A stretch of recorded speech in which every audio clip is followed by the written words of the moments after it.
All right, guys, welcome to our AMA. We're gonna give you crazy answers to questions that you have, and it's gonna come from millionaires that have actually achieved the dream, what everyone wants, you know? So you wanna start with your story, bro? Yeah, for sure. I'll start off with my story.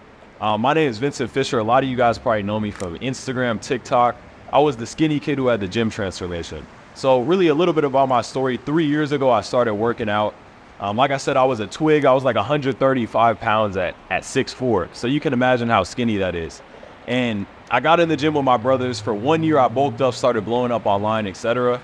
And I had a bunch of people asking me, like, what's your workout routine? Now, I wasn't making any money at the time. I'm like, okay, I can make money around these questions. Yeah. So I dropped a little $20 program, started making like $5,000 a month, I think. Yeah. And the only thing that changed along the journey was just the price point. Like, I switched from $20 routines, now I have programs up to $6,000. So really, you need more funnels for that. But I always tell people, if you want a high ticket life like we have, you have to sell some sort of high ticket item. High ticket life. And there's multiple ways to do it. You can do low ticket, super high volume, like mid ticket, medium volume, and high ticket, low volume. But where everybody wants to be is high ticket, high volume. Yeah. So that's a little bit about my story. I started out with fitness programs, and then I switched over to mentorship, showing people how to do what I did. And with that being said, Vincent, obviously we're doing stories, but to kind of jump in, and I think everybody obviously watching this podcast, the biggest thing that they want to know is like, how do you get started? Because everybody doesn't ever know where to start. Bro, you're 20, bro. Yeah. That's 20, insane. like, how did you get started? You're fucking driving a Lambo and a Rolls Royce. You're like Jack. You're a winner, bro. Yeah. Got a model girlfriend. Yeah, so the main thing is you start by improving yourself. So I had like a year before I even started lifting weights, I was like a philosopher. So I started reading books and stuff. I'm like, okay, how do I become that millionaire? And then I got in the gym. I'm like, I can't do it being a skinny geek. You know what I mean? I got to at least get jacked. Exactly. So your level of income never exceeds your level of self-development. That's the main rule. Perfect. You can't skip steps. You can't skip steps. And that's kind of what I was getting at, is that, you know, everybody watching is that they don't know how to get there. They're like, well, you're already around all these millionaires, so it's easy for you to kind of just stand under it. You get rained on and you can make more money because it's there, it's accessible, you have the resources. But it's like, that's not where we started either. And that's what they want to know. It's like, how did you start? So that's it. The self-improvement, guys. Discovery. You know, everybody online says read all these books. You don't have to read all the books. Find one or two good ones. Ask someone that's already a millionaire if you can. You know, even guys like us, and we'll tell you where to start. And once you do that, it's all uphill. It takes time. That doesn't happen overnight. I mean, years and years. Yeah. Obviously, Vincent, success For sure. came really quickly. But that's not everybody's story. But I just want everybody out there to know that you can start with nothing. You can be a millionaire, no problem. And it only takes you 4 or 5 years. As long as you put your head down and work. Absolutely. What would you say your story is? So tell your story. So I'm Dr. Russell. I'm from a small town in Alabama. Obviously, it's a little nowhere. So, you know, nobody online knows me like you, Prince and Vincent. I'm just now coming up. But again, so I made my money kind of behind the scenes. Started out, same thing. No one believed in me. You know, I was the skinny kid, 6'1". Oh, you used to be skinny? 130 pounds, graduating high school.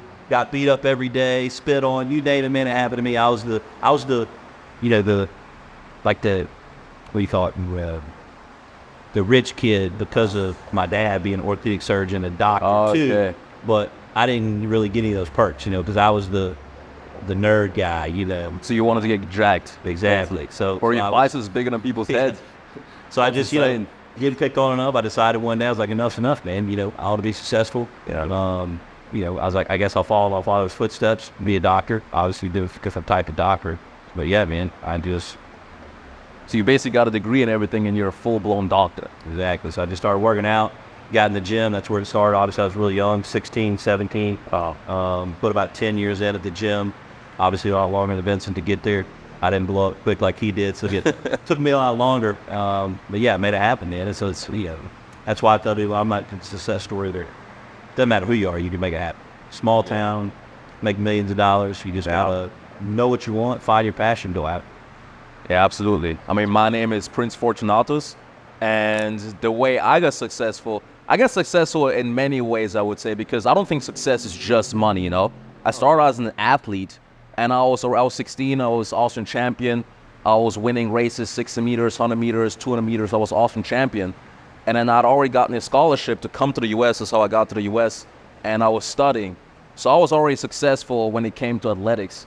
And then, I just wanted to make cash. Like, I just wanted to be rich and just make cash, have a role, have the bitches be looking at that shit. That's what you want, wear tailored suits. And I was like, enough is enough. I need to actually, like, not be a brokey. And funny, actually, so I kind of got started because I made a YouTube channel, and the first guy I interviewed was Andrew Tate. So I got him on an interview. I remember I did an interview with him, and I got so fucking fired up because that's what I always tell guys to do, to talk to associate with other guys who are way more successful than you, because it's just going to open up your mind and make you believe that you can achieve way more than you can. All these broken friends you have, all these losers, they can't do shit for you. I always say, hey, if you just have friends, you just partying, just smoking weed, you're a fucking retard. You shouldn't be doing that shit. Associate with better. And that's what I did. And but my first guy, it was before he was still famous. And I talked to him, I was like, bro, this guy has 14 supercars, like back then. I was like, that's insane. So I started, then that's when it started. And I actually opened up a model agency. So I have a bunch of models, and, they're on IG. Also, some of them do OF as well. And I help with all the marketing stuff, and I take a percentage. And that's how I, became rich. So now, invest in assets. I help also people in business. I'm a business coach as well. And that's my story. That's my story so far. Yeah. That's dope. That's dope. I always say, what's the main thing that pushed you? Like, the beginning thing, for example, for me, it was just being invisible. I don't know why. Some part of me was like, I need to be known. I need people to know my name. I need respect. Because at the time, I watched being a skinny kid. You guys can probably all relate. Just watching how people look at you, and you can see in their eyes, they don't really go fuck about it. They don't respect you.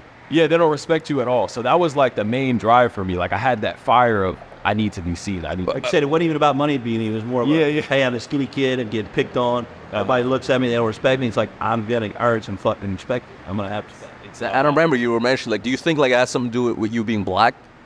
Yeah, in the white school and everything? So I went to an all-white school, and at the time, I'm half black. So at the time, though, you're the black kid. If you're in a school full of white kids, and you're the only half black kid. Private school, you're the black kid. Yeah. And I'll tell you a funny story. Before I knew how to make money at all, I'm like, I thought to make money, you take money. So I was doing petty stuff. In gym class, I'd go through a backpack and see what I can get. And I learned my lesson about karma. So the only real measure of wealth is karma. Yeah. I was taken from backpacks, and then I got exposed for it. You know what I mean? They're like, Vince, come to the front desk. We found out you're doing this, that. And the whole school, on top of being the black kid that fit out, now I was the black kid that stole. And I was like, oh, fuck. I got my name dragged, right? And then I realized you really only, the only real way to make money is to give. That's the only authentic way. Yeah. So I did it the right way. But a lot of people start thinking I got to do petty stuff and scams. It seems like you're getting pleasure at first, but you're digging yourself down a hole. Yeah. No, that's actually great that you're saying giving. Because at the end of the day, you always got to give value to make money. Everything you guys do, at the end of the day, what's going to make you rich is giving a bunch of value.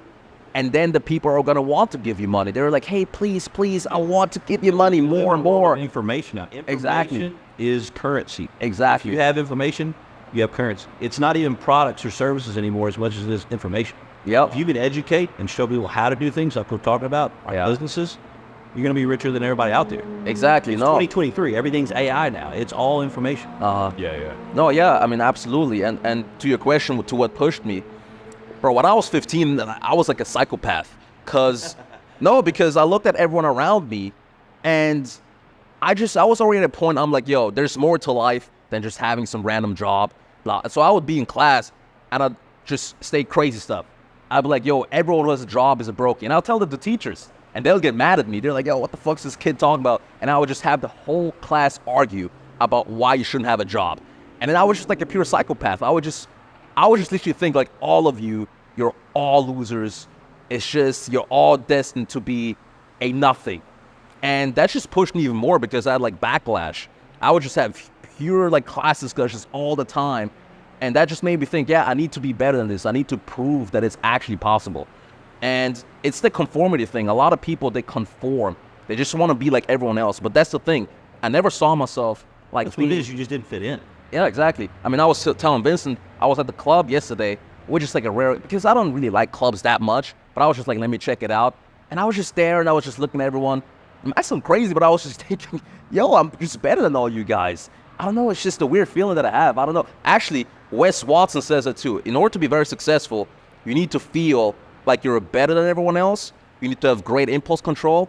I forgot what the third one is. Do you know what the third one was? I know the main one is you have to believe you're better than everyone. Yeah, you have to believe you're better than yourself, than everyone else. And I actually tell everyone you should do that. You shouldn't be humbled. Being humble is a liability. It's a character flaw.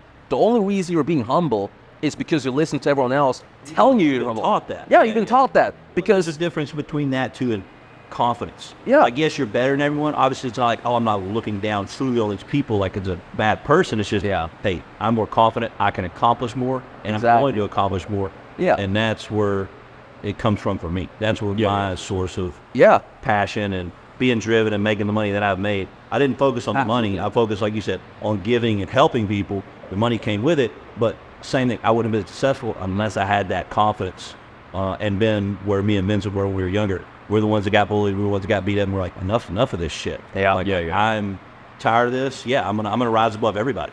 Yeah, you need to kind of have this villain story where it's like maybe you start off a little bit at the bottom and just like you said, you're invisible. I think every man can relate to that. At some point in your life, you're always gonna feel invisible. You're gonna feel like you have no respect. And now it's on you if you're gonna earn that respect and take it. So, but then for that, you have to think you can achieve way, way higher and then put in that work and then you get what you want basically, right? And so a lot of people ask, like, how do I get respect? Like, that's the main question. Yeah, that's good. What would you say? Yeah. You can see in people's eyes when they don't respect you, when you're the skinny kid, whatever. The only way to get respect is start visually. Like, start by getting into the gym. It shows discipline. And then the money comes after and people respect you way more. Maybe you have that nice girlfriend everybody wants. That's more respect. To get respect, you need social proof. Yeah. Nobody's going to listen to you, even if you have something to say, until you have results. I was the same guy. Unfortunately, it's just the way the world works. You know? Yeah. I was the same guy in class where I was like, look, I don't want to be like my teachers. I'm not going to listen to you guys. And they're like, man, Vince, what are you doing? I dropped out of high school. They all laughed at me. But then when I came up, it's like, man, I always knew you could do it. When you have the social proof, but until then, exactly. No one believed in me. My own family didn't believe in me. They're like, "What are you doing? You're not going to go to medical school and be a medical doctor?" I'm like, "No, I don't want to do that shit. I want to be a chiropractor and be a holistic healer." And obviously, I went and did that. They didn't believe me. They got to do it either. Like, "Oh, it's just ours medical school, but you're not going to make any money." And blah blah blah. It's like, bro, first year out of school, I made almost $400,000. Really? Back in 15 years ago.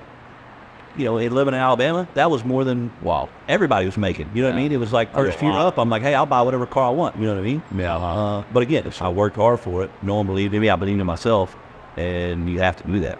Yeah. And that leads me to another thing. A lot of people say, well, what if my family and friends don't believe in me? Like, you shouldn't give a fuck about them. It's all internal. It's all about you and what you believe. If water gets into a ship, it sinks. But if the water can't get into the ship, it stays afloat. Yeah. It's super simple. If you let what other people's opinions have on you affect your life, you're never going to be successful. No, absolutely. I was actually just at my grandma's place, and she's hilarious. Grandma? Yeah, I was visiting my grandma, and she was literally telling me like, hey, you should just leave all this business stuff you're doing. You're flying around. Just go back to school. And I'm like, Grandma, I love you, but you just have no idea what you're talking about. What do you mean just leave my business? What the fuck? Like, am I gonna fucking tell my business partner, hey, I'm gonna leave this business now because my grandma tells me to go back to school? Yo, Grandma, I actually don't give a fuck about what you think on that topic. So you guys gotta have this mindset. You love your family, but sometimes you're like, fuck you. I can't listen to you. You have to believe in yourself. Exactly. Because then sometimes it's delayed, actually. Sometimes your family is not going to see the vision you see, and then it's going to come later. Later, when you retire your mom, when your grandma actually sees all the results that you've been having, when you hand your dad, like, hey, here's $100,000 as a thank you, then all of a sudden they're going to have your back, which is funny. But it's not because they don't love you. It's just because maybe they don't see the vision you see yet. But it's your job to stay behind that and put in the work and just show them. It's really all they know. And a simple question is, do you want to be like your parents? Do you want to be like your grandparents? My grandpa would tell me the same thing. Like, Vince, what you're doing isn't going to work. Even when I call him now, And it's not to sound Oh, disrespectful. your granddad too? It's Always the grandparents, right? Yeah. It's the old saying that you can't teach an old dog new tricks. Exactly. They've been in the 9-to-5 life so long, they've had their success from it. Yeah. And that's all they know. Like, they're trying to help, but there's always going to be that uncomfortable breakout. 100%. As opposed to what your parents did. Yeah, and my grandparents are the same way. I mean, wildly rich. But again, my granddad owned car stereo shops. He had 5 of them. But yeah, those things are pumping out money all the time. Really? But again, that's what he do. So same thing to me. He's like, oh, you're gonna be a doctor? Well, you're just a slave to some hospital if you become a big. Wait, he said that? I mean, my granddad, yeah, because he was against even my dad going to medical school. They didn't. Oh, shit. My grandparents didn't support my dad. They always looked down on him. Really? Obviously, generational curses. Same thing. My dad transferred that shit onto me. Oh, you're going to be a chiropractor, it's even worse, and blah blah blah. Then we opened a holistic clinic after that, making millions of dollars. So it's like I said, no one's ever going to believe in you but yourself. That's what I always tell people about doing. You just have to believe in yourself. Absolutely. Go after it. Whatever's inside your heart. If you don't do that, we're never going to make it. Because there's way too many outside influences all the time. I mean, you get pulled in 100 directions if you let it. Yeah. The truth is, too, no matter what business you enter, I feel like every single one needs marketing and sales. So it's super simple. For a lot of you guys, especially who are younger, who are like, how do I get rich? I'm going to break it down very simply. To make money, you need to provide a service. To provide a service, you need to know how to market and sell. And it's that simple. And we broke it down deeper. You can go higher ticket and get big chunks of cash at once. But in general, you have to know how to sell. I feel like that's the main thing. Sell and market. Because if nobody knows about your product, nobody's going to buy it. Yeah, it's with the digital world, like we said earlier, you have to get your face out there. You have to build your brand. So for me in my business, it's medical. We do hormone replacement therapy, hormone peptides, IVs, anti-aging stem cells, things like that. I mean, my clinic in Alabama started from ground zero. There was maybe 1 or 2 other clinics in the whole state like that. So when I started, we had 0 patients. And I literally went, this was back 2016, 17. My marketing was go to USPS. We made 1 billion flyers, paid $1,000. They blocked everybody's mailboxes. I literally went door knocking, because people in town knew me. I went to every single business. Because back then, they had social media, but it wasn't like it was from probably 2019, 2018 forward. Like, everything's online now. So I did that, but also you got to combine that with your social media. So you did have an Instagram. Really, back then, it was more Facebook. So we were hitting Facebook ads a little bit. Google was really the big one. And that's how I built my business, just that alone. So, okay, for sure. So would you say even now, like Google and Facebook ads are your main source of lead flow? So yeah, even for my clinic now, and like you said, we're doing, pretty good amount of revenue every month. Because it's, once a business like that is established in a community, because it is medical and you're offering services and products, you get a certain percentage kind of locked in. You get referrals. Like every one person that comes in sends us 2 or 3 referrals now because we take care of them. But so you got your word of mouth marketing that way. But I spend, thousands of dollars a month still on Google ads, at least 2,000 on Facebook. So like you said, you still have to market if you want to stay above the competition. If you're not doing that, you're never going to make it. What do you guys think about marketing yourself?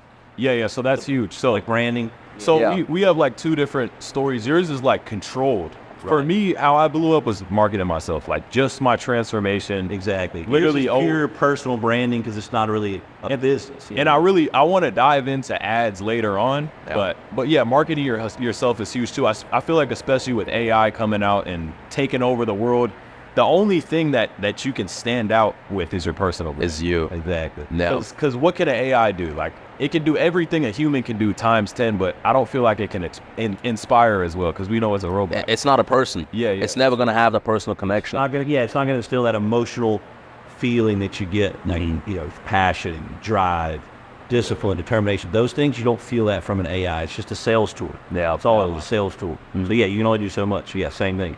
About 2 years ago, I started the same thing, branding myself as Dr. Russ. Got even a tattoo and everything. And so you got to build your brand if you want to expand. You can only get so far, like I even noticed, you can only get so far just with your basic marketing tools and things like that. But if you don't build your brand, you're not going to leave that legacy behind like you want to. Build your brand if you want to expand. I like that. Yeah. Build your brand if you want to expand, man. That's all there is to it. Absolutely. I think building yourself and branding yourself is the most important thing. I even tell people you should dress as good as you can, You should learn to talk as good as you can. You should just be that guy. You walk into a room and everybody can kind of tell someone is here, you know? There's like an interesting person here. You want to walk into the gym and everyone's like, oh shit, that guy's here. You know, you want to walk in the room full of bitches. They're like, oh shit, that guy looks more interesting than everyone else. So you need to do that, and you need to invest in yourself and really make sure that you can market yourself to the highest extent possible. I truly believe that's one of the most important things that even made me stand out when I was meeting millionaires and when I was meeting people who were very successful. Like, yeah, it's a look. They look at you, they're like, oh shit, yeah, that guy. That's the guy I want to talk to. Not that guy, he looks like a dork. Not that guy looks like a nerd. Not that guy looks like a loser. I want to talk to him. He looks interesting. I don't even know why. He looks interesting. I think that's super important. Yeah, it's kind of like a rule of thumb. If they see that you can take care of yourself, they're gonna know that you can take care of them. Yeah. I even look at people when they come to me like, Vince, I can do your calls or whatever. Like, because I have some closers. I'm like, I look to see if they're jacked or not. Like, that is the main thing. I'm like, is he jacked or no? If he's skinny, I don't see any proof of discipline unless you're telling me I've made this certain amount. Yeah. It's just like a rule of thumb. When you're jacked, you can trust somebody more. Yeah, it's a big thing, actually, because what do they see? They see discipline. Actually, that's a big thing with girls. What I've noticed recently is girls will actually not compliment just the physique, but they'll compliment the work ethic behind it. They'll be like, oh yeah, that looks like a hard worker. You know, I like that. He looks like he's working hard. Because girls know it's a character trait. It's a positive character trait, and that's what you want. You want people to instantly trust you. You know, I never do contracts or some bullshit like that. When I do business with someone, I don't even do contracts. I do handshake. And I'll have people sometimes who are like, hey, Prince, you do contract? I'm like, no. They're like, why? Because people trust me. Why? What the fuck would I need a contract? It's a handshake. I have my word. As a man, you have only your word. And if you look like a trustable person that people want to do business with, and they can just see, okay, you're jacked, you look good, you take care of your, you know, appearance, your style, you know, you dress well, everything just looks, you know, I like how Donald Trump always says, like, straight out of central casting. He always says that. Everything's just in order. Out of central cast. But you need to look like that guy, and people would trust you instantly. It's almost funny. Yeah, I think that's very important. Yeah, and diving back into sales, it goes into that. Like, the number one key to selling anything is believing in the product. And maybe the product is you sometimes. Whether you want to make the money, whether you want to get that hot girlfriend, whatever the case may be, you have to sell yourself onto them. Like, you said, even the girls, when they see that you're hard working, they're gonna want to go with you, because it's kind of like, I feel like it's more of a horse bet to say. Yeah. Not to sound controversial, it's like, let me pick the winner. Yeah. Oh, no, for sure. Secure my future. I got a perfect example of that too. Like, in my business, in our brick and mortar clinic, I had you know, some new employees that were running the front, because we had some that left from different jobs. Yeah. And you know, they weren't as good at sales, not as quite as presentable as some of the other girls we had in there, as far as, like you're saying, your appearance, things like that. Presentable, yeah. Our revenue was down 20,000 within 2 months. Really? But again, the flow of the office worked perfectly the same. It was just the fact of the point of entry when they walk in. Yeah. Hi, welcome to Vital Force. How are you doing today? Can I get you a water? I'll take care of you. Exactly. You know, being pretty, having their makeup on, looking beautiful. Yeah. Just that alone would sell more. Yeah. So, and I swapped that out, got 2 more really pretty girls up front, boom, sales will go right back up, and then double. Yeah. With a little bit of training. So like exactly. Saying, you got to do presentable. That's a great word. I mean, imagine just that these were, I guess, not the most attractive girls, you know, like not taking care of their body. Right, like perfect resumes on paper. Yeah, they need to look beautiful. No problems at all with that, but just not the appearance of, like you said, when we're branding a business, if your business is health and wellness and you have to look good, be in shape, these other women coming in to get treatment, and they see the front desk girls, and they go, yeah, definitely, they're not pretty, I don't really want to like them. You're not going to sell anything. Wait, so how do you do it? Let's say they're like in the job interview, you're like, okay, yeah, it looks good, but you're not hot enough. Is that what you say? No, there's some savvy ways around that, you know. Okay, you're not telling them. Yeah, I can't tell you, but you're like, ways around it, you know, wait, is that even legal? Can you exactly. Technically, you're not supposed to. Oh, can I like fire someone because they're not hot enough? Yeah, you can't do that. Maybe I should do that in my business. I mean, not even with the girls, with the guys. Yo, you look like a nerd, and you're out, fired. Come back when you look nice again. You risk glasses, bro. Some contact. Exactly. Yeah. That's funny. I technically have that rule. Like, I don't hire somebody if they're not jacked. Oh, really? Because it's like, why settle? You can find someone out there, because when I was listening to you a minute ago, I'm like, you know, from a business standpoint, me, I'm a little different than y'all guys. Y'all's are more entrepreneurs. Mine's more, brick and mortar based. Yeah. Vincent said, yeah, let's say, for instance, you got a guy, I'm not going to hire him to do my calls or my IT stuff if he's not jacked. But it's like, what if he's the best freaking IT guy in the world? He crushed it and he makes you $100,000 more a month. You still going to fire him? So it's like, at the same time, you can find a guy that's jacked and that good. So why settle? Why not have both? Because if he's out in public with you too, oh, hey, here's my camera guy, or here's my IT guy that does all my marketing for me. Like you said, if he's not presentable when you go to make bigger deals and you want to scale your business, that's going to play a big factor. Yeah. And that makes me want to go back and explain why you say, like, you hate, like, you shouldn't be working a job, et cetera, et cetera. That's going to confuse a lot of people. But it's kind of just like you said. There's always better talent out there. There's unlimited people to fill these jobs. Yeah.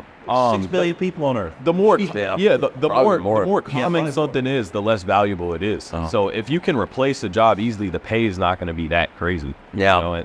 And that's why he's saying, build yourself, build a business as opposed to getting a job. Honestly, I don't hate on people having a job. I think a job can be a stepping stone, though.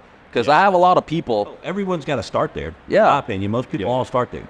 Because you have to learn certain character traits in a job. Exactly. To be disciplined, like you're saying. Yeah. You didn't get where you got overnight. Vincent didn't get where he got overnight. He didn't just wake up at 16 years old and, boom, magically just look like this and then be able to do everything. He had to go through the trials, tribulations. He had to fail multiple times. Yeah. Like I said, he had to get in trouble at school, go, oh, shit, this is the wrong way to be doing it. I need to actually give and help people.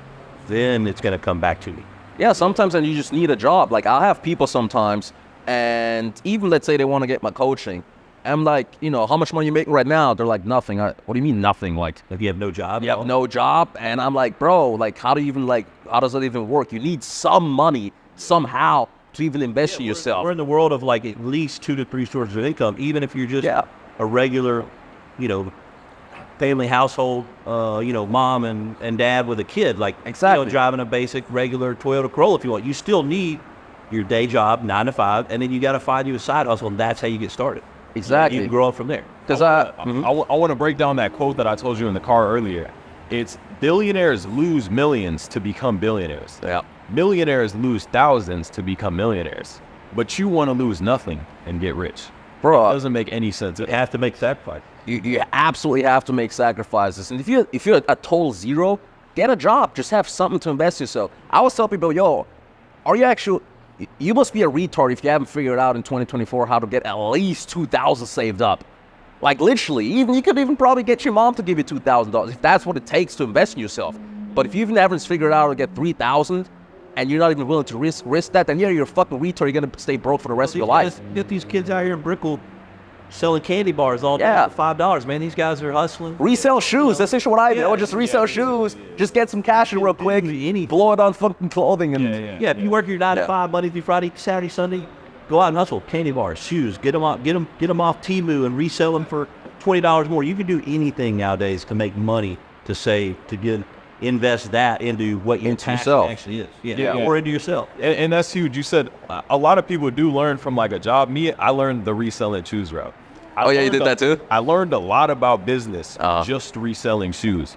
That people can fuck you over, scam you. How to map out, how to evaluate the product, see how much profit you can make. But it's the same thing. Some people resell shoes, some people resell cars, and some people resell buildings. It's a whole different Exactly. The system is the same across the board. It's the scalability, how big you want to go. Yeah, like you said, everybody can start somewhere. You want to sell candy bars? Obviously, it's the same thing as selling buildings. It's just a little bigger scale. $3,000 is nothing to be invested in anything. Like it could be. I know a lot of crypto dudes are gonna get mad at me. Yeah. But the best thing to invest in is yourself and your personal image. People, I'm sure you guys get asked, what are you gonna do if you lose everything tomorrow? I'm gonna take the same skills that I learned through all the trials and errors of my career and just apply them and build back up 10 times quicker. Because now you have the experience. Exactly. So the best thing to invest in is yourself. Absolutely. And when you're doing that, like, just a little deeper into that, like what Vince is saying, I think for the quickest, cheapest way to invest yourself, you just go out and buy a couple books. I don't even like read books, I'll be honest. I've never even fucking read those books. But like you just buy them. Yeah, like Alex Ramonzi, one of those guys like that. If you want to do sales, something like that, like Go out and buy his $20 book. Read that one book. Yeah. Read it more than once too. Read it 2 or 3 times because you're going to take different things and different parts, what's applying to your life at that specific time. Take that. If you got $3,000, buy about 2 or 3 books. Obviously research what the best ones are for sales, scalability, whatever your business is you want to go into or you're already into and you want to make bigger. And then obviously invest the rest, in my opinion, into your appearance and your self-growth. So like obviously if you want to get a nice suit, like what Prince has, if you only got $3,000, go to Men's Warehouse. Get it there. You get it tailored. You get one for a couple $100. Look clean as hell. If you have to wear that shit every day, wear the same one. Get it dry clean.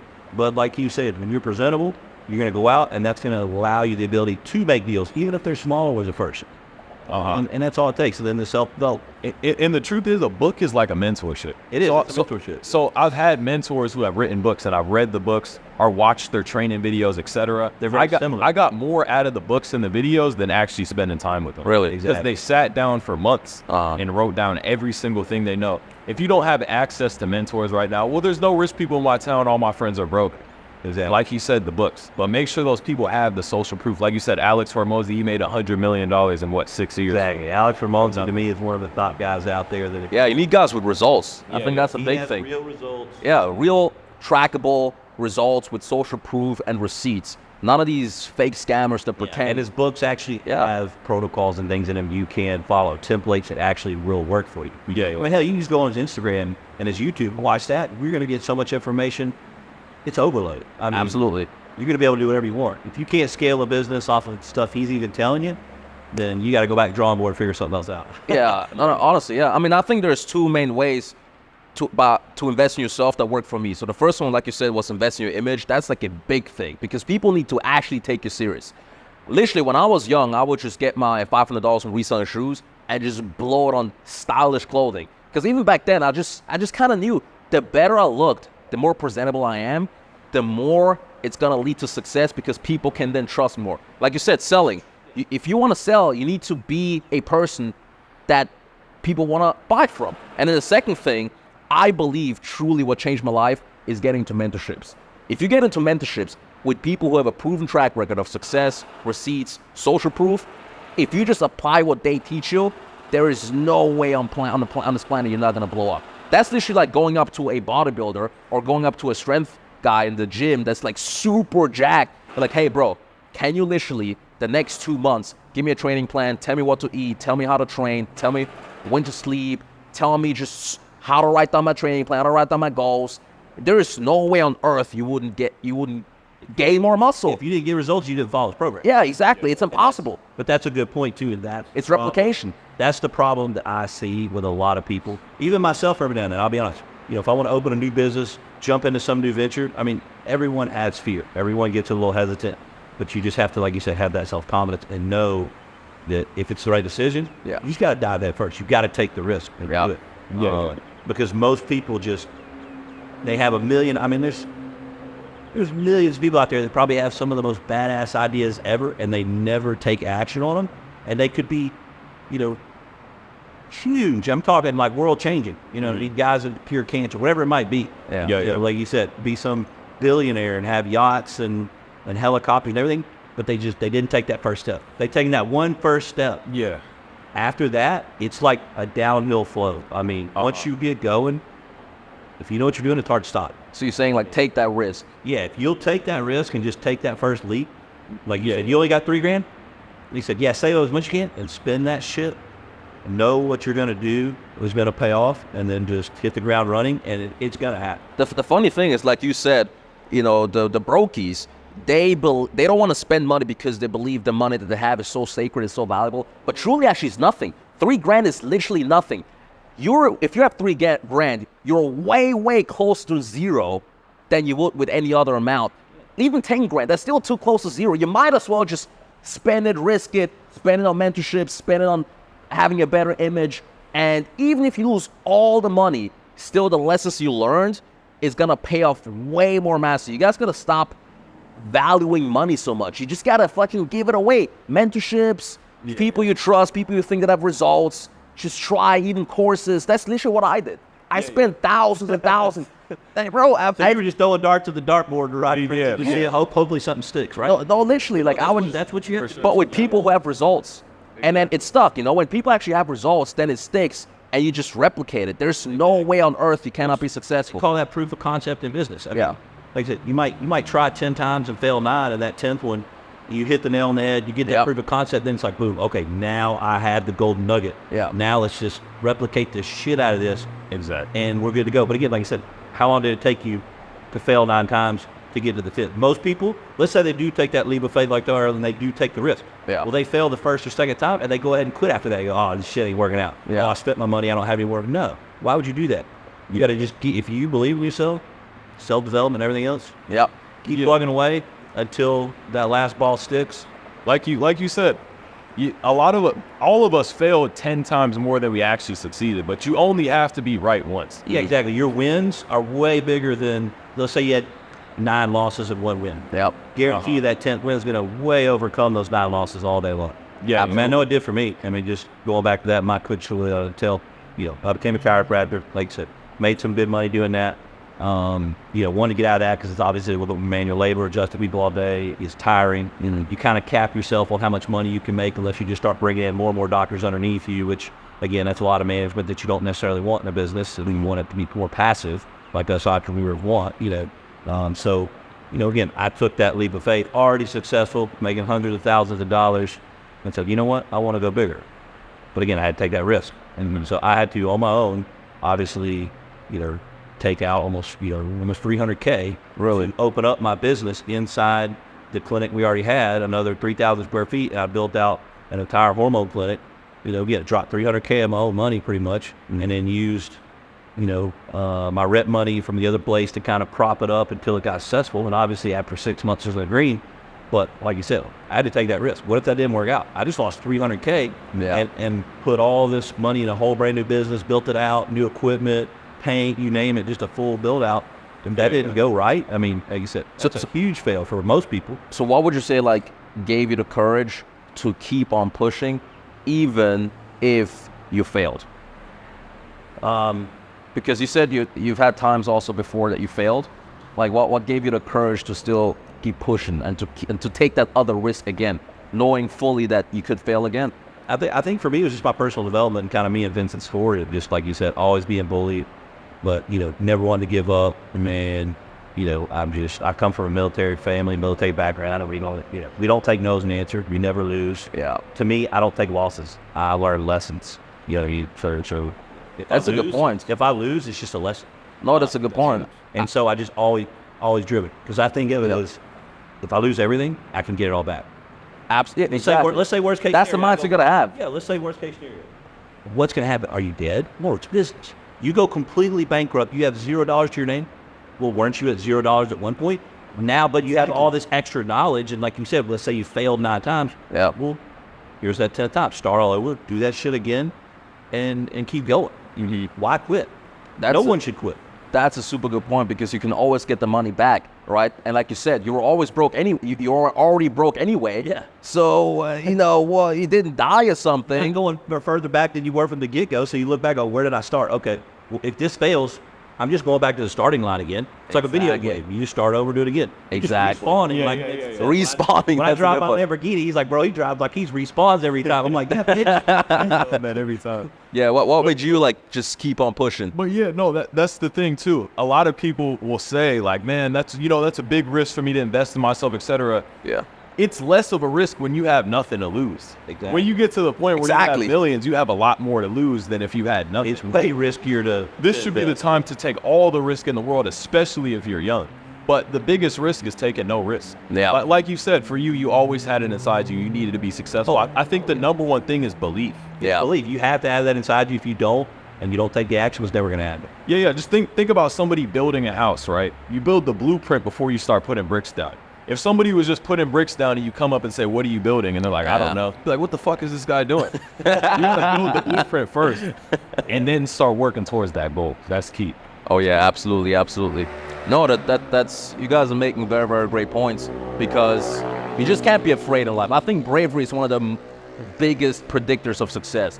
You need to be braver than anyone else, and that means also risking, maybe even losing money. I've lost literally hundreds of thousands of dollars, and I just went, oh shit, oops, I guess I gotta go back to the drawing board. I just gotta figure it out again. And to keep your business, you have to keep your emotions completely out of it. Well, Yeah. If you put your emotions in business, 100%, you're going to fail 10 times out of 10. That's another big point for me is keep your emotions out of it. Make sure you stay on point, on track. You follow the numbers, whatever sheet or blueprint you have. Doesn't matter what happens. Don't sway from that, because this moment you do, that's when you get emotional. That's when you make poor business decisions, and that's when you lose a lot of money. Yeah, absolutely. That's true. That's huge what you said too. We've all probably lost hundreds of thousands of dollars. Like, what have you risked? The reason we're here is because we sacrificed a lot more.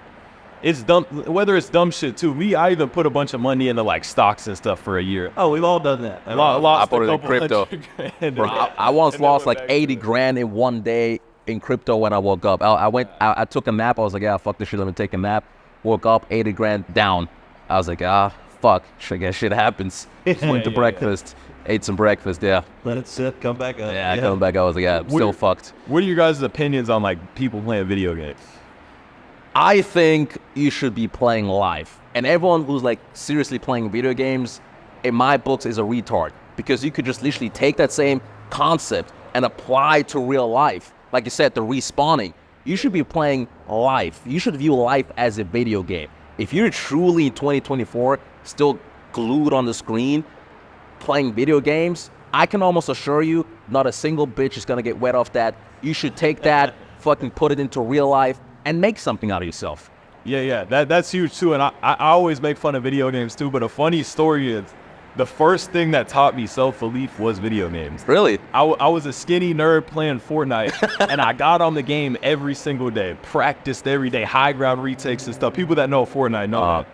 And I showed myself that if I do something long enough, for one period of time, I could become successful. Yeah, that's a funny part. That's an interesting part. Then I put the game down. In life can teach you lessons. Yeah. And that's what makes all of us each. Bro, I used to play Pokemon like crazy, though. I was super determined. I got like all the Pokemon. But then I was like, wait a minute. You're not near as cool as you were now, bro. But I was like 8 years old, But I was like, okay, fuck this shit. Let me actually what happened is I lost the fucking video games, and that traumatized. I was like, fuck, I lost. I'm like, fuck this shit. I'm just going to play this in real life. I ain't fucking playing video games anymore. Fuck that shit. Like, what do you mean? I'm working like fucking months on end to get this Pokemon, and now I lost a video game that's done? Nah, fuck that shit. Bro, play in real life.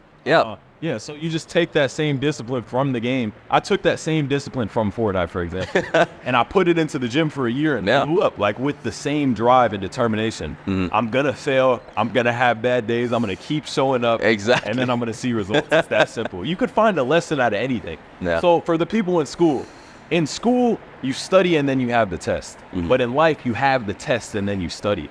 But you need to go through these tests and trials. If you're the guy that's going to play it safe. People are afraid to fail. That's the problem. You can't be afraid to fail. If you're afraid to fail in business, you're never going to make it. You've already lost. Yeah, for sure. And it's easy. What you fear, you attract to some extent too. If you're focused on, I'm sure you were well aware of what could go wrong when you took out the 300,000, but that wasn't what you were focused on. No, it's definitely not. It's like on winning. Yeah, I mean, like, because I'm more of a medical background, the way they teach you, the way they train you, and I don't even want to say indoctrinate, some of that shit really is. It's like, you got to think worst case scenario person. Let's say we're talking about lung cancer or something like that. Obviously, they're looking at that. You're thinking worst case scenario. Or if we see something on an x-ray, it's like, okay, this is some sort of cancer, and then you backtrack the other direction. So I applied that in my life, though, where I've always just gone, okay, whatever it is, whether it's business, friendships, financial stuff, it doesn't matter what it is. I go, okay, what's the worst case scenario that could happen? I'm going to prepare for that, but obviously I'm going to prepare for the worst, but I'm going to plan for the best scenario of an outcome. And then if it falls somewhere in the middle, awesome. I'm prepared and I'm planned for both, and then you're good to go. Then there's no stress. There's no more fear. That takes the fear out of the equation. Yeah. And that's why I was successful. I think it's because I learned to mitigate the fear or being scared of the risk or whatever it might be. Because I'm like, okay, here's the worst thing that happened. Here's the best thing that happened. All right, cool. If we end up at 40 or 50%, awesome. Still a win. We didn't lose all the way. We didn't get 100%. Let's go 50, and then we can just improve from there. But what's your guys' opinion on weed? Oh, man, weed, I mean. Because actually here in Miami, bro, I keep just like smelling weed. Is it legal weed or something? It's really controversial. I mean, obviously, it has its medical purposes. Being in the medical world, I think it's a good thing, if you truly need it for certain situations. So on the medical. got migraines, you can't sleep, something like that. They have certain weeds that do help you focus. So it's better than like certain prescription drugs like Adderall. But yeah, if you're smoking it recreationally, you're gonna be lazy as hell. So there's a huge point here. There's a huge point.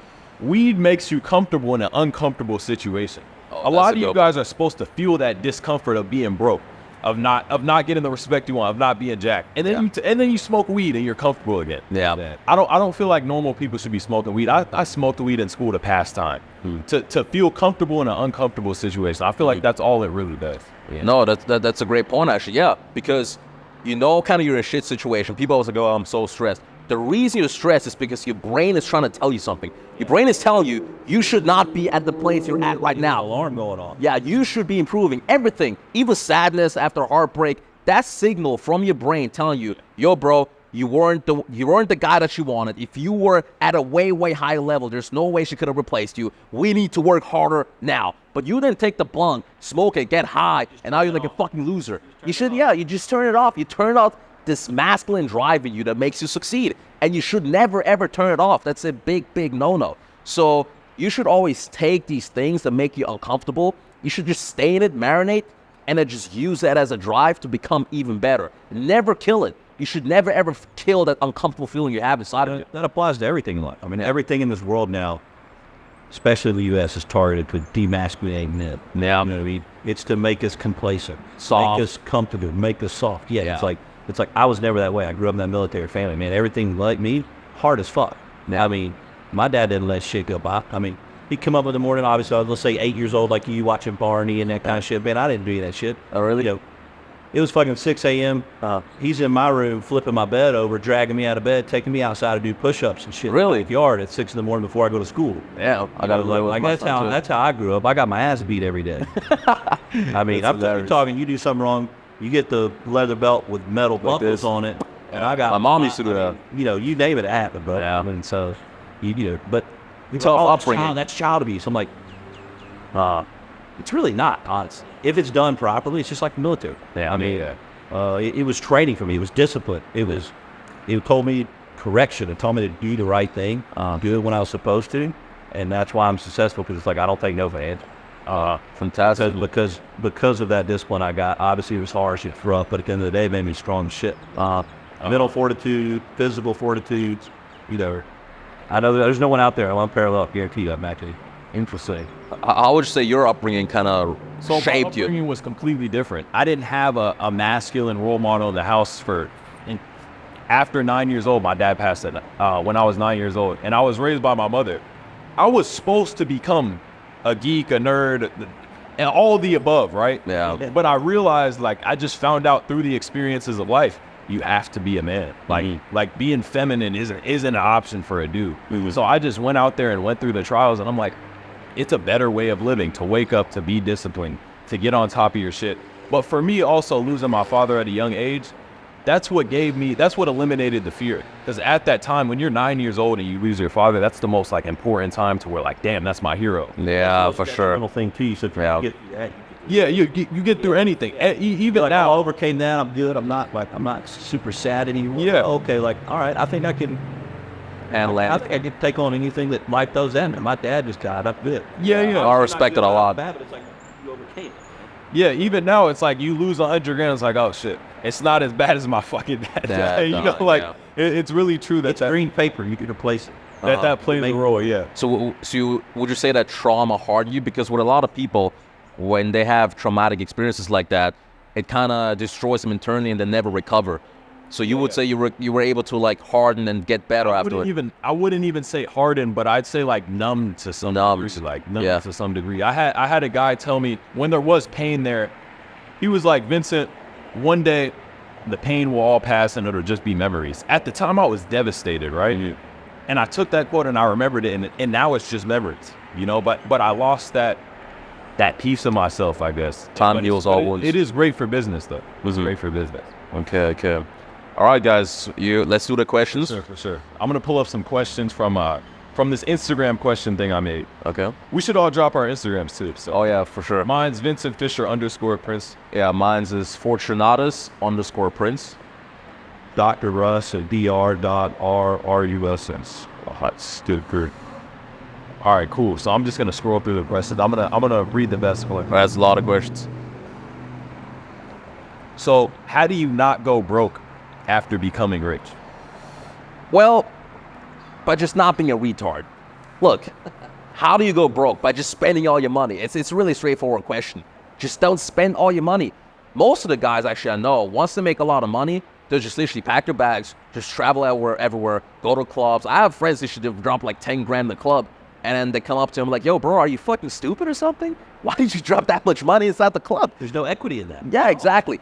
The way you actually never ever go broke after you made money is by investing it back into assets and things that will grow your money long term. A lot of people that go out and they start buying liabilities. And actually, in my opinion, the worst thing you can buy after you make money is experiences, because you can never ever get that money back, like ever. Even let's say you just go on a yacht, just spend a bunch of money. That's one experience, and then you never get the money back. You should literally, I even recommend just buy clothing, buy materials, buy a new laptop. At least you have something in your At hand. least there's some sort of tangible equity that you can Exactly. use for at least some short period of time. Yeah. Say it's a coat. Buy a Rolex. At least if you go completely broke, you know you got fucking 20 grand in your wrist, you sell that shit. But spending it on experience, clubs, chicks, that's stupid. I think that's the main way that people actually end up going broke. Yeah, for sure. Because it gets out of control so quickly, you get sucked into that lifestyle, especially down here in Miami. And then you want to keep up that lifestyle because you think you're the big shit now. Yeah, it's like, I mean, when you have a Rolls Royce and a Lambo and a Bentley truck, you can just sell it. You can't go broke. Just sell It's it, impossible. you know? Yeah. If you were to go broke. But one question a lot of people are asking is like, what would you do if you start from zero? We had that like 7 times. Yeah. So That's kind of what we were talking about at the beginning. Yeah, we kinda- was like, hey guys, these people who have nothing, how do they really get started? Because obviously all of us started at zero too, but you never really explain that fully. So let me just take it into, we'll just go through it like personally. they want like a breakdown, Yeah. realistically. If I started from zero, assuming I didn't have a physique, maybe I didn't have the same knowledge I had, the first thing I would do is, like we say, get a job. Like I just get a job. Yeah. But get some sort of 9-to-5 job, make as much money as you can. Let's say it's $20, $25 an hour, something like that. Yeah. Yeah. Find something like that, get in there, do that. Yeah. So I would get a job, but specifically in sales. Like Oh, you yeah. have your base pay and then you have a commission based on how well you perform. After that, I'd get a fucking gym membership. I'd record my whole journey like I already did. Yeah. And then in a matter of time, I'd just blow up doing the same thing. I'd promote that. That's a good point. program. Yeah, that's what I would do if I started from zero today. So Yeah, that's a great point, because really, everyone has their story of getting rich. There's just not one way to get rich, right? You can do it your way, but all the principles are the same. Like you said, you first need like money to invest in yourself. That can be getting a job. I mean, literally, if you're like super, super broke, let's say you're like a broke 18-year-old, you can maybe like get your mom, just literally have her plan, explain why and how you're going to spend the money that you're going to get from her, explain what the end result is, have an actual plan, present it to her, be like, hey, mom, can you front me the money? Can I get a loan from Yeah, it? I'll pay you back. you can get a loan, exactly. Or you just get a job and have at least a job. And then what I personally would do, that's how I made it, I searched and seeked out people that I saw were hyper successful in their field, right? And basically what I did is I gave them money in a mentorship, and then I was like, just teach me exactly what you do, and then I just replicate it. A lot of people think like you need to be the next Mark Zuckerberg, the next Jeff Bezos to make a bunch of money. That's not true. What you literally just have to do is pick one business, replicate it, do it as well as you can, and then preferably a business where you don't need money to make money, right? Those are the worst businesses. Like dropship, I don't like drop. I used to do drop shipping. I went completely broke because you need money to make money. You gotta have like 20, 30K just to start something. The best thing you can do, actually, in my opinion, is a service-based business. Something where like, hey, look, I can do X for you, even for free for a while, and you just pay me in the additional percentage that I make for you. I'll do a free trial, you see if you like it, and if you like it, then you pay me. Because now you don't need money to make money. You just need your time and your dedication. But best, really truly, find a mentor, because then you're gonna not do all the errors that you would be doing otherwise. Find a mentor, literally. Just if it's like a coaching that costs $3,000 lifetime, just be like, hey, here's the $3,000. Teach me, and just reach out to him every single day, every week. Have calls with him, and make sure you get it done perfectly. And if you're not a dickhead, you're gonna make money. That's how it was for me, truly. Yeah, for sure. What would you do if you started from zero tomorrow? From zero. Well, for me, I'm a little bit more unique than you guys. It's a little different because obviously You're old school. I had to go through 10 years of school, Exactly. making Yeah. $0, going on loans, from the government for school. So I got out, obviously made my first dollar, had to pay all your loans back and get out of debt and then get into the positive. But yeah, starting over, obviously if I was living down here or somewhere like Alabama where, there's not a lot of opportunity for entrepreneurship. There's not a lot of big wigs. You can kind of just walk up in the gym or go to some club and meet and say, hey man, I want to pay you to do a mentorship and be able to learn all that. Yeah, I would do something similar to like what Vincent's saying. I would just, I would have a 9-to-5 job. I would try to hustle and sell some small things on the side, some sort of service, or even like you said, if I didn't know anything, find some sort of small product. Yeah. Whether it be a car cleaning spray that I found on Amazon that you can be an influencer and sell and make commissions. Do that. But one of these, we're in 2023, going into 2024 now. There's so many things you can make money on the side. I would do that and start stacking my money like you were saying, and then put that into, creating a big mentorship, find the right guy that I want to use, whatever field we want to go into, pay him, and then just suck everything up you can. Yeah. That's really the only way to do it. And obviously along the way, you're building your personal brand. So like you said, you got to be in the gym. You want to be posting on your social media twice a day. You got to have a blueprint for that. Showing your story, showing the entire process.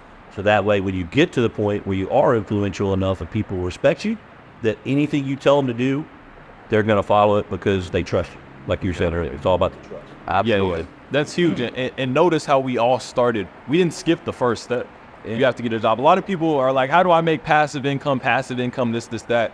You have to stack your active income first. Yeah, bro, I was washing cars at Beloit Ford in Alabama when I was 16 years old. Yeah, I was a car washer. Then I moved up, started selling cars. Yeah. Again, stacked as much money as I could because I knew I was going to go to some sort of medical type school because that's really what was just expected of me. So I just knew, I was like, okay, I got to start saving money. Now I have all these loans. So that's what I did. Yeah. And obviously all that went towards school. When I got out, it put me in a lot better position. So yes, now it's the same concept, just, different application. Different application. Okay, yeah, that's great. That's great. Actually, active income, I believe, doesn't even exist. Passive income, I believe, truly doesn't exist. You always gotta be putting in some work. Either you're growing or you're dying. And I see this with a lot of people. They'll be like, "Oh yeah, my business is passive now." You check back 6 months, they're fucking down 90%. I've seen that. I go, "Oh yeah, I don't need to work anymore." Blah blah blah. If you don't work on it's like watering a plant. That's how you gotta look at it. So get that idea out of your head of like having complete passive income. Even if it's real estate, you still got to make sure that people are not fucking you over. You still got to make sure that people not scam you. You still got to make sure that, contracts, you got the banks, mortgages, inflation, the interest rates, that everything is there perfect, and that the house is being cleaned, that you don't have dickhead tenants. It's always some sort of idea or work that you have to put in, or else your business is going to die. Passive income, I believe, truly in that form doesn't exist. I explain passive income as almost like you're just not stuck in your 9-to-5 behind a desk where you can't do other things. Yeah. It's obviously you have your business, like for me, my main business in Alabama. Well, I'm not actively there every day. Yeah. You can be more a little bit hands off. I go home, I check on it once a quarter, I stay for 3 or 4 days, I oversee, I make some tweaks and adjustments. Yeah. Then I come back, I do everything else from my phone. So I talk to my clinic director once, twice a day, spend about 2 hours doing that. So again, yes, it's passive income because I'm not working inside the business, but I'm working on my business through my main other directors daily. So you still have to work on the business, you're just not inside it. Exactly. That's a great point. Work on your business, not on your business. That to me is what true passive income. The whole key in the meaning of life as a man is self-development. It's not about the milestones you hit. It's just about getting better. And that's where the struggle is, because it's like at what point, especially like you, Vincent, kind of being almost like spiritual Christian, you always want to give to get. It's like at the same time, it's like at what point do you say, okay, I'm content with where I'm at. I'm happy. I'm comfortable. But your mind is also telling you it's not enough. Drive, go, do more, push, go make that deal, make more money. So it's like, can you, in my opinion, it's like in life, and we're looking at everything, it's like, can you learn to be happy where you are, but still push for more, but not get too obsessed with it where it it robs you of your daily joy where you lose focus on like the present. Because you're always going to be looking to the future, but you have to focus still on the present, but you also have to be aware of the past and your mistakes. So that for me is a big point that I tell people, because it's huge. To me, that's a big goal. I mean, I just believe the process is the way. It's not even about just the goal. I give it a perfect example. Let's say it's a journey. Let's say you're Usain Bolt. You run the world record. You think, okay, I made it. And then now, next race, okay, what's the goal now? Let's say you don't run the world record and you're like under. You gotta feel that sting of like, yeah, but I didn't run the world record. So now the bar has been raised. You always raise the bar, and then you need to outperform that bar because that's gonna be in your standards. At the very beginning, my goal actually was just to make like 3,000 a month. I thought I would be balling. Same for me. Literally. I just my car. I'm like, man, I made a couple $100,000. Yeah. Awesome, man, I got a nice car. Like, let's say I'm driving an M4 BMW. I'm like, damn, this is the shit. I don't have to worry about my bills every month. Everything's on auto pay. This is great. But then it's like, wait a minute, I could do more. I want a Corvette V06. And then it's like, well, wait, I want a Lambo. It's like, you're always, you're going to get to one level and you're going to want to go to the next. Yeah, because now if I made 3,000 in 1 month, I would literally cry. I would be satisfied. Bro, I'd be like, bro. I'd be fucking. Oh, man, what happened? Yeah. Bro, that's already gone. So the bar always keeps raising. You're your own bar.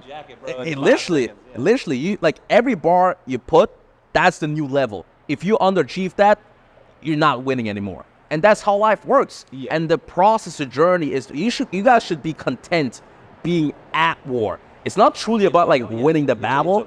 It's about just being at war and winning. I like how Trump always, he's like winning. You want to be winning, but winning is a process. It's something you do. It's a verb. You are winning. That's something you got to do constantly. You don't just like win, because then you're a one-trick pony. And that's, I usually like this, like guys like this. I mean, yo, bro, can you repeat that? You're a fucking one-trick pony. Like you just did that once, you're a one-trick pony. You never be a one-trick. You need to keep winning. Winning so much that your head is spinning. I think that's a big key component, though, what you said, Prince. It's like, you're at this bar and you make less money. Most of these guys, if that happens, most of the men out there that this happens to, in my opinion, are not real men. They go, shit, I just got knocked down. And they don't get back up. And they let it continue to fall instead of going, that's go back to zero. That. Yeah, when that happens to me, it drives me and I double what I'm doing. And then when I get back to where I was, I'm like, wait a minute. That took me half the amount of time this time around to get back to here than it was 6 months ago, because I was super driven because I did fail a little bit or I backslid. So it's like, why not continue that exact same drive the whole time? I could quadruple what I'm doing now. Exactly. Yeah. It pushes you. What do you think? The main principle is that you're either growing or you're dying. Yeah, so for me, it was like once I got to a certain point, I got comfortable. Like you said, you go below that bar and you realize I don't have a fucking choice but to give it my all. Yeah. Because when I don't, I'm just going to be dying. You're going to be depressed even. Competitive. We're masculine. It's never, win is enough. It isn't ever. Literally, I mean, and I take track as a example because I think it's the best example. Let's say I run a record, a personal record, right? Let's say even I run the national record. I run that, everyone's like, oh my God, that's amazing. Next time, if we're on exactly the same time, people are like, oh, cool. Like, that's not special anymore. Now people are like, yo, why you need to run faster? You're actually out there hunting for someone to beat you so then you can level up again. Yeah, and now everyone's creeping up on you because the competition's not sleeping. And as soon, you're going to be a nobody. So you just keep on raising the bar so high that people can't catch you and you keep winning all the time. That's what makes it fun. That's what makes it interesting. Breaking records, that's the best feeling, breaking records. You can't just break a record once because now the record is broken. You got to keep breaking it. That's the only thing that's going to give you satisfaction in life. Facts. Any other good questions there? Let me see. Let's take one more. I'm going to find the main one everyone's asking, what would you do if you start from zero? Uh-huh. We already answered that. Let me see. Let me find a good one. We already answered this one. Let's see.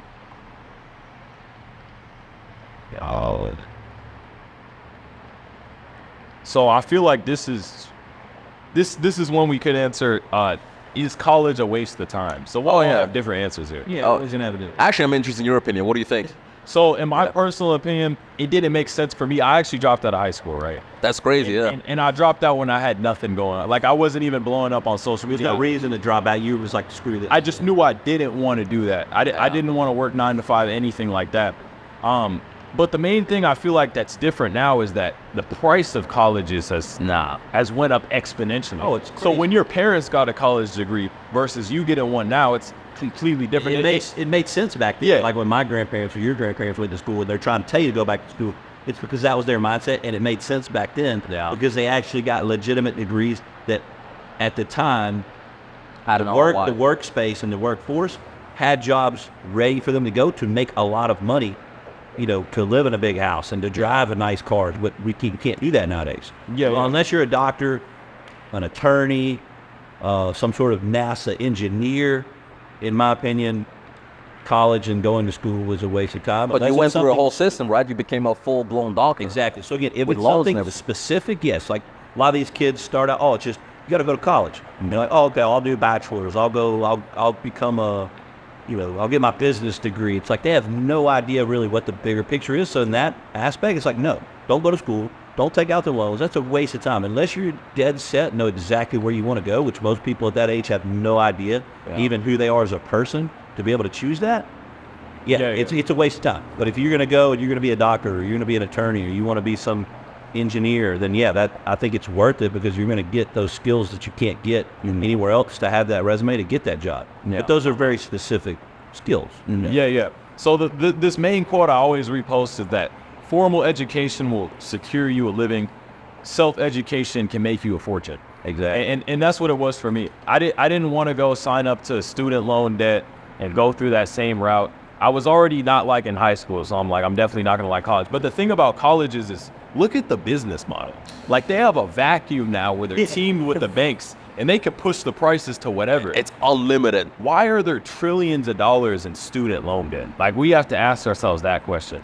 Most of the people aren't successful going through college. It's to keep you at the bottom end of the middle class. So, it's to keep you at your 9 to 5. I'm not sure how true this is, but they say the first schools were made to create factory work. Yeah, no. I mean, I went through college. I actually, did very well. Magna cum laude. That means like, excellent grades, everything. I did it like the way I'm supposed to. But I think the number one thing you have to always have in mind is what's the ROI. Yeah. If you're literally studying psychology, history, or business, sorry, but you're wasting your money. You're totally wasting your money because there's nowhere near a good ROI you're going to get from that. It's bullshit. Yeah, look at these guys that go to school for, like I said, financing and business, and they become a CPA or they become a financial advisor. Are you learning? And here's the thing. We go to those guys, obviously, to help manage our money, and I'll call 20 of them in a row. And the first thing I ask them is, hey, what kind of car you drive, man? Really, you asking that? Yeah, they're like, you have a Lambo? No, dude. They're like, oh, I got a Toyota Corolla. It's like, okay, yeah. Do I want to take financial advice from you? No. Of course not. No. You want to you're going to manage my money, but you don't have more money than me? Yeah. What world does that make sense? Yeah, 95% of degrees are bullshit. If you're literally studying psychology and you think that's a good idea, you're fucking stupid. You shouldn't be doing that. You should get a high value skill that's going to make a lot of money. You telling me you're going to get fucking $100,000 of loans just to study something that's completely useless, that's completely outdated? You could just read psychology books and just have way better psychology than everyone else. But you're taking $100,000 loans, so you don't need that. So I agree with you. If it's a specific thing like engineer where you actually can make money, software where you can actually make money, doctor where you can actually make money, then yeah, go to college for that. But if it's some bullshit degree where it's just fluff, or the worst one is communications. No, sorry, but if you're studying communication, you should communication. You should reevaluate your life. What is communication? What does that mean? I don't even know what that means. You should. I had like communication classes. $80,000 in student loans to go get communications or something. I'm like, bro, I had communication classes, and it was teaching me the format on how to like put the dates. Like, is it like you write Sunday or you like SUN? And I told the teacher, sorry, I can't do this shit. She was like, but it's important, and you should be still studying. I was like, I'm sorry, it's just dropped class now. Indoctrination. Fuck that shit. What that is. Yeah. No, my main thing, even in high school, I just had no respect for my teachers. Like, oh really? I just couldn't listen to them because they weren't where I wanted to be. Yeah. Like I was the class clown, and I'd be disrespectful to my teacher. Like, I was an asshole in school. Yeah. No, but that sums up the that sums it up. Yeah, but it was a great talk, guys. I hope you guys learned a lot. Like you said, they can hit you up on Vincent Fischer. Vincent Fischer _ on Instagram. On Instagram, you can hit me up. I ask all the questions. You guys hit me up if you need any help. Fortunatus, FORTUNATUS _ Prince. And then you? Dr. Russ of Dr.RUSS. Yeah. Obviously, Nice. y'all got on there, DM all of us. We can answer some more questions. Great. Send us some information about what y'all want to hear next. We'll hit another podcast. Make sure that we educate everybody. All right. Hell yeah. Fantastic. Great, good. Let's get it. Let's. My